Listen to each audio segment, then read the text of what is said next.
So you have a nebula, it exceeds Jeans criterion, it starts collapsing, starts forming stars. Process takes a little while. It takes a long time. Gas has to come together, has to achieve Jeans criterion, has to have gravity pull it all together. You make the globules then make protostars, and so the protostar in the middle is collapsing, you're accreting stuff onto it. The speed at which you make the protostar depends on how much mass you have. The more mass you have, the more gravity wins, and the quicker you make your protostar. Okay, low mass means you make the protostar slower. So if you're going to make a big star, it can take a not very long time. So stars that are tens of solar masses can form in just 1 million years or so. Stars that are up to 100 solar masses can form in tens of thousands of years. Stars that are very small, like a couple, 1 or 2 tenths of the sun's mass, so like 10 times smaller than the sun, that can take almost 1 billion years to form. So we got that protostar, big ball of gas. What's happening? When you squeeze the gas, it gets hot. When a gas gets hot, then a hot gas tries to expand or push outwards, okay? Whereas gravity tries to pull inwards. So what's happening is the hot gas is pushing outwards, gravity's pulling inwards, so it balances out. It only squeezes so far because the more you squeeze it, the more the pressure is pushing out until you reach a point. Then it stops. Can't squeeze anymore. Well, now you have a big hot ball of gas. It's glowing red hot at this point. So as it glows red hot, then it's radiating energy into space. Well, that means it's cooling off. Well, if it cools off, the pressure drops. And so if the pressure drops, then what happens is the entire thing shrinks just a little bit smaller. Well, that increases the pressure, makes it hotter, okay? Balances out until it gets rid of that heat, radiate into space, and then it shrinks a little bit smaller. Okay, and so it continues to shrink over time, getting more and more compact, getting hotter, and radiating energy into space. And so this process is called Kelvin-Helmholtz contraction. Now, they used to think that's what made stars hot. So they didn't know what made stars shine, but they thought the Kelvin-Helmholtz contraction was what actually made stars hot. And they thought that could actually make that stars would start off hot and gradually cool off as they shrank. And so they used to think, for example, the sun started off hotter, has been gradually cooling off. That's not right, but that's what they used to think.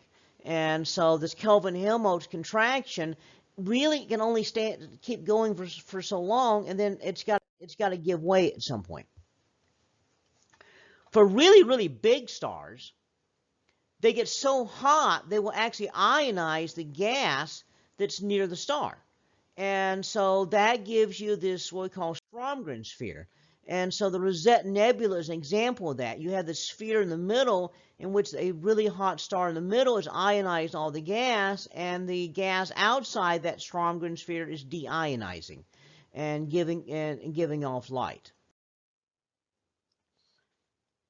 Well, you're also pushing on the gas. So the outer parts of the Rosette Nebula are pushing away into space. So these new stars start pushing away in the interstellar medium.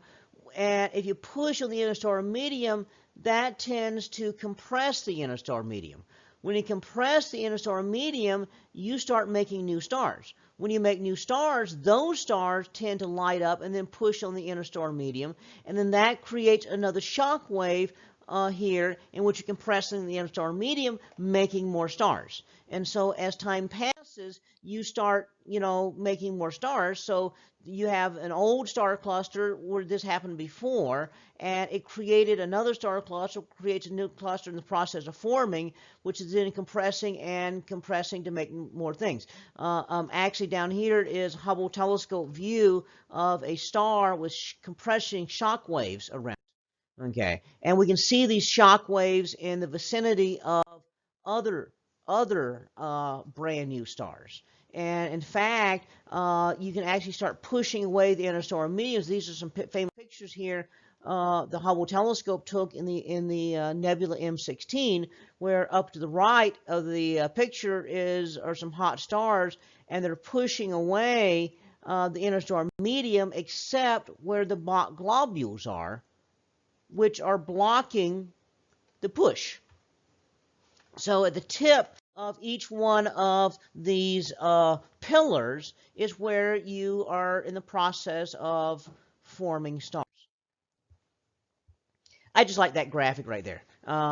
It just kind of puts it all in perspective. We have the interstellar medium all through space out here. Where the interstellar medium gets a little bit thicker, then you have a star-forming region. It starts clumping up to make globules. As it clumps up to make globules, then you have these dense cores right here. You start making the protostars. You get the outflows, the shock waves out here. You get the Herbig-Haro objects. You get ionized regions around some really hot young stars that form. So that's kind of a graph that shows the whole thing right there. Okay. So we can look inside the nebula. Visual light just sees the outside, but infrared, X-rays, and so forth will actually shine through the nebula. And if you shine through the nebula, you can start seeing things. Interstellar dust. The interstellar dust, this is indicative of regions where it's a little bit cooler, and that's where you can start the process. Okay. Again, interstellar dust, you have dust lanes in galaxies here, and a side view of a galaxy. This is similar to what our galaxy would look like side on, and all this interstellar dust out here.